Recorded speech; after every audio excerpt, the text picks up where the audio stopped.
Roma pasal 10 ayat 17. 2 ya. Jadi iman timbul dari pendengaran dan pendengaran oleh firman Kristus. Saya ulangi sekali lagi. Jadi iman timbul dari pendengaran dan pendengaran oleh firman Kristus. Saudaraku, ada satu kata penting dalam bacaan kita ini, yaitu berkaitan dengan iman. Iman memiliki peranan yang sangat besar dalam kehidupan kita sebagai murid Kristus. Kenapa iman ini menjadi satu hal yang sangat penting untuk kita hayati, kita mengerti, dan kita hidupi di dalam kehidupan kekristenan kita. Alkitab baik perjanjian lama maupun perjanjian baru sering mengulang-ulang bahwa orang benar bukan hidup oleh karena perasaan, orang benar bukan hidup oleh karena melihat, tapi orang benar hidup oleh iman. Orang yang hidup oleh karena melihat, ketika dia melihat di sekelilingnya ada berbagai situasi, kondisi, keadaan yang silih berganti, maka dia pun bisa ikut larut dan ikut arus di sana. Tapi orang Kristen yang benar tidak pernah terpengaruh atau nilai hidupnya, kedamaian dan ketenangannya ditentukan oleh situasi dan kondisi, tapi ditentukan oleh karena dia beriman kepada Tuhan yang menggenggam langit dan bumi. Saudaraku, iman menjadi sangat penting karena kitab Ibrani berkata, iman adalah dasar dari segala sesuatu. Ibarat kita membangun rumah, dasarnya harus kuat. Kalau tidak, ketika badai datang, ketika banjir datang, ketika angin kencang datang, maka rumah itu menjadi roboh. Sama seperti kita juga. Ketika iman kita menjadi keropos, iman kita mengalami krisis, maka ketika ada tantangan, penderitaan, pergumulan, kesulitan dalam hidup kita, kita pun akan menjadi roboh dan menjadi kalah dengan keadaan yang kita hadapi. Bukan hanya itu, saudaraku, iman dasar dari segala sesuatu yang tidak kita lihat, dan bukti dari segala sesuatu yang tidak kita lihat. Iman itu dasar pengharapan. Saya tidak tahu bagaimana kondisi keadaan pengharapan saudara-saudara sekalian sekarang ini. Kalau pengharapan seseorang sedang pupus, pengharapan seseorang sedang goyah, maka yang perlu ditanyakan adalah iman orang itu sudah bagaimana.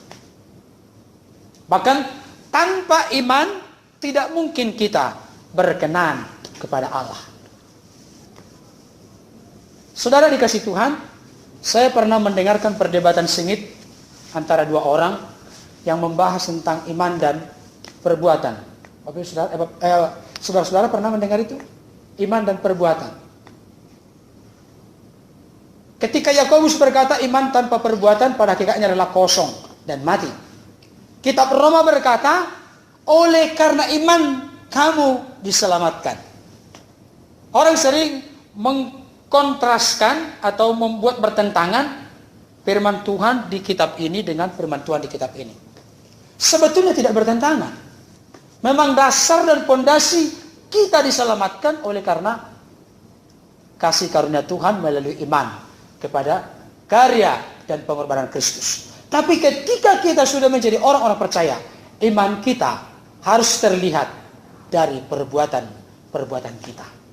Kalau seseorang tidak memiliki perbuatan, maka imannya yang dipertanyakan. Tapi bukan perbuatan itu yang menyelamatkan dia. Perbedaan kita dengan yang lain.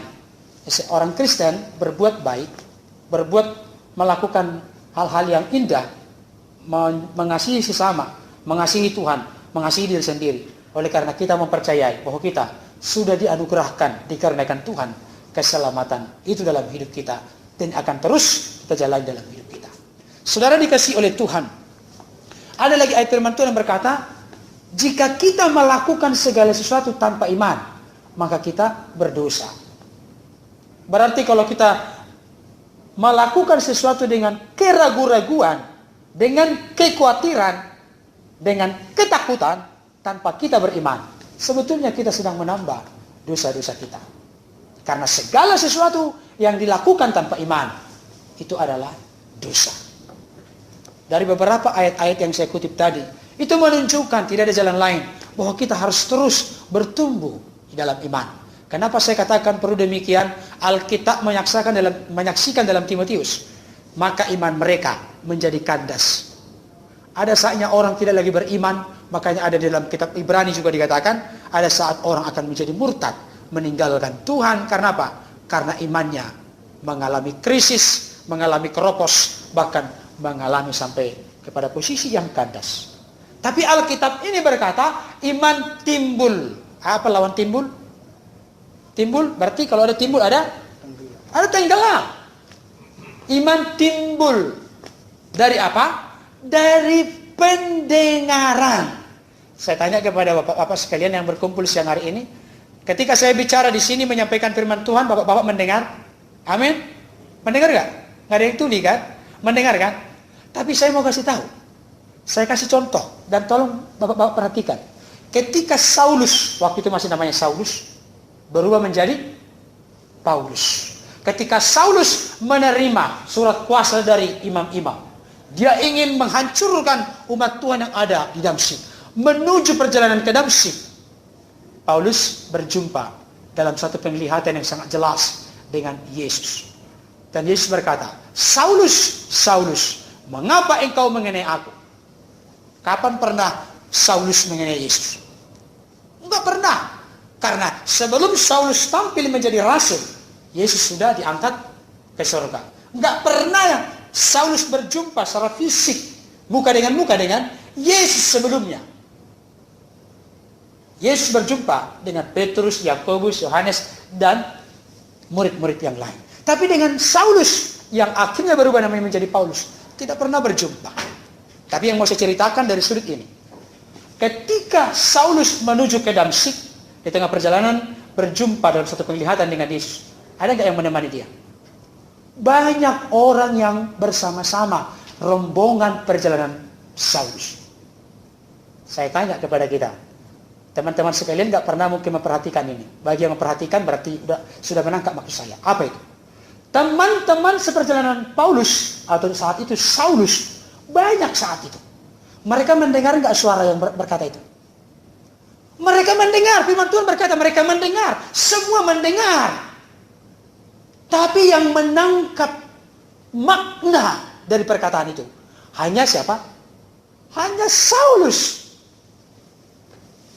Saya ulangi sekali lagi. Semua teman-teman seperjalanan Saulus saat itu mendengar suara itu, tapi tidak memperhatikan dan tidak mengerti isi makna suara itu. Apa kita dengan kita? Orang-orang Kristen mendengarkan khotbah, mendengarkan renungan, membaca renungan, mendengarkan radio, mendengarkan lewat televisi, mendengarkan lewat handphone, mendengarkan dengan berbagai sarana yang sangat canggih sekarang ini. Tetapi kenapa imannya tidak timbul? Karena hanya mendengar, tetapi tidak memperhatikan. Makanya saudara-saudara, ada perbedaan mendengar dengan dengar-dengaran. Itu dibedakan.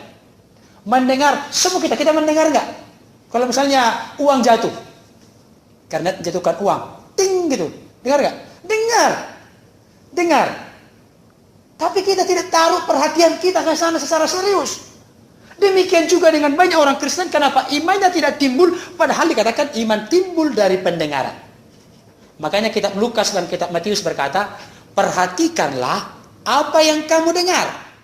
Jadi ketika kita mendengarkan sesuatu, mari kita taruh hati kita, kita taruh telinga kita, kita taruh fokus pikiran kita untuk betul-betul arahkan kepada apa yang kita dengar.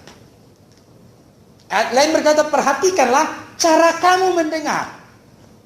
Karena apa? Karena lewat pendengaran itu iman menjadi muncul. Jadi yang sangat diragukan bagi kehidupan banyak orang Kristen di hari zaman ini, mendengar tetapi tidak dengar-dengaran, tidak memperhatikan. Jadi kalau kita bertanya kepada diri kita, Tuhan, kok aku seperti pujian yang mengatakan Tuhan Yesus tidak berubah, aku juga tidak berubah. Wah, harus berubah kita. Kalau Yesus tidak berubah, kita harus terus-menerus dari hari ke hari harus berubah. Caranya apa? Iman timbul dari pendengaran. Ketika kita mendengar, kita harus fokus. Kalau tidak, maka apa yang kita dengar akan berlalu begitu saja dan tidak memiliki dampak dan pengaruh untuk menyentuh hati kita, untuk mengubah karakter kita, untuk membawa kita semakin didewasakan dan disempurnakan dalam Tuhan. Dan jangan lupa, teman-teman sekalian, dikatakan di sini, iman timbul dari pendengaran dan pendengaran oleh apa? Firman Kristus. Tolong teman-teman perhatikan, tidak dikatakan oleh firman Tuhan. Tidak, firman Kristus. Teman-teman pasti pernah membaca Matius 4 ayat 4. Siapa yang tahu isinya? Ketika Yesus dicobai oleh iblis, kalau engkau anak Allah, ubahlah batu-batu ini menjadi roti. Apa jawaban Yesus? Matius 4 ayat 4. Manusia hidup bukan dari roti saja, tapi dari setiap firman yang keluar dari mulut Allah. Kata firman Yohanes 1 ayat 1, ini menjadi argumen banyak orang Kristen, menjelaskan tentang Tritunggal. Pada mulanya adalah firman, firman itu bersama-sama dengan Allah, dan firman itu adalah Allah. Firman di situ memakai kata logos. Tapi di Matius 4 ayat 4 bukan logos yang dipakai. Manusia hidup bukan dari roti saja, tapi dari setiap firman yang keluar dari mulut Allah. Kata firman di situ bukan logos. Di dalam Roma 10 ayat 17 juga bukan memakai logos, tapi memakai kata rema. Pernah dengar kata rema? Logos dengan rema, logos itu kata-kata yang mati. Makanya dikatakan kata-kata itu mati, tapi roh yang menghidupkan. Ketika firman itu sudah berbicara kepada kita, saat itulah firman itu menjadi rema bagi kita. Jadi iman timbul dari pendengaran dan pendengaran oleh firman Kristus. Pertama tadi yang perlu diperhatikan adalah bagaimana kita mendengar. Ketika mendengar, mari kita taruh hati kita. Kita perhatikan dengan serius. Kita buka hati kita seperti Yesus berkata, berbahagialah orang yang lapar dan haus akan kebenaran. Mereka akan dipuaskan. Jadi ada kelaparan dan kehausan yang sangat dalam diri kita kepada firman itu, sehingga kita serius dan sungguh-sungguh mendengar dan memperhatikan. Itu satu. Yang kedua, yang kita dengar itu harus menjadi rema bagi kita. Jadi firman Kristus berarti apa yang dilakukan dan dikerjakan oleh Kristus. Makanya teman-teman sekalian, bapak-bapak sekalian, ketika mendengar satu khotbah sudah cukup. Saya pikir tidak benar menurut ayat ini. Karena apa? Firman Kristus itu banyak nggak? Paling tidak kita baca di mana? Kitab Injil, Matius, Markus, Lukas, Yohanes. Berapa khotbah itu?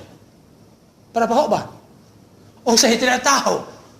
Tergantung kehebatan orang membangun khotbah, tergantung kehebatan pendeta membangun khotbah dari sana, dan tidak pernah habis. Mulai dari dia berkhotbah sampai dia dipanggil Tuhan, nggak habis. Jadi iman timbul dari firman yang terus-menerus kita dengar. Jadi kalau teman-teman sekalian di sini satu minggu lewat nggak mendengar firman, satu bulan lewat nggak mendengar firman, makanya sangat tragis dan menyedihkan ketika ada orang Kristen yang disebut julukannya menjadi Kristen kapal selam. Bagaimana mau timbul imannya? Setelah Desember saja Natal baru dia muncul ke permukaan. Selebihnya tenggelam terus. Iya. Kalau ditanya dia, apa kabar? Luar biasa. Kalau jawabannya dia bukan luar biasa, biasa di luar. Karena apa? Dia nggak pernah serius untuk membangun hubungannya kepada Tuhan. Jadi sebetulnya, saudara-saudara yang dikasih oleh Tuhan, kalau Yesus menggambarkan perumpamaan, ada 4 hati. Seperti benih yang dijatuhkan di pinggir jalan, benih yang dijatuhkan di tanah berbatu-batu, benih yang dijatuhkan di tanah di semak berduri, benih yang dijatuhkan di tanah yang baik. Jadi firman itu diibaratkan benih dan hati kita ibaratkan tanah. Jadi bukan firmannya, bukan benihnya yang diragukan, karena benihnya sudah pasti bibit unggul. Firman Tuhan itu luar biasa. Permasalahannya, tanah yang menerima benih itu warnanya apa? Kualitasnya apa? Kalau tanah itu menerima benih seperti benih yang ditentukan di pinggir jalan, apa yang terjadi? Maka dikatakan iblis langsung mengambil benih itu dan benih itu hilang. Gak sempat berakar, sudah langsung hilang. Di tanah berbatu-batu, cepat tumbuhnya. Tapi ketika datang terik matahari, langsung kering, langsung layu. Ketika datang tantangan, kesulitan, memang ketika dia mendengar firman, semangat dia, sukacita dia. Tapi ketika datang tantangan sedikit saja, maka benih yang tadinya sudah mulai tumbuh itu langsung mati. Benih yang ditaburkan di semak berduri, artinya apa? Semak berduri dengan benih sama-sama tumbuh. Tapi akhirnya benih itu terhimpit. Yesus mengartikan karena apa? Kemegahan, kekhawatiran, dan juga segala hal yang mempesona di dunia ini menjadi tertarik, dia lebih tertarik ke sana daripada kepada benih. Maka benih yang ada dalam dirinya sebetulnya tadinya mau tumbuh, sudah tumbuh, tapi lebih tertarik dunia ini baginya dibanding dengan benih, sehingga benih itu terhimpit dan mati. Tapi Yesus berkata, akan berbuah 30 kali lipat, 60 kali lipat, 100 kali lipat. Ketika benih itu ditaburkan di tanah yang baik. Tanah yang baik, tanah yang subur. Tanah yang subur yang saya maksud tadi, arti dia menerima firman itu, dia mendengarkan firman itu, dia memperhatikan firman itu, dia mempraktekkan melakukan firman itu. Akhirnya berbuah, menyempurnakan kehidupannya. Saudara-saudara yang dikasihi oleh Tuhan, pada siang hari ini kita rindu iman kita timbul, bukan tenggelam. Iman kita semakin disempurnakan, iman kita semakin bertumbuh, semakin dewasa. Lewat apa? Bukan tidak boleh kita membaca poskota, menonton televisi, memberita, tidak. Tapi saya mau kasih tahu, firman Tuhan yang mengatakan iman timbul bukan dari membaca poskota, bukan tidak penting. Iman timbul dari pendengaran, dan pendengaran oleh firman Kristus. Amin. Kita berdoa.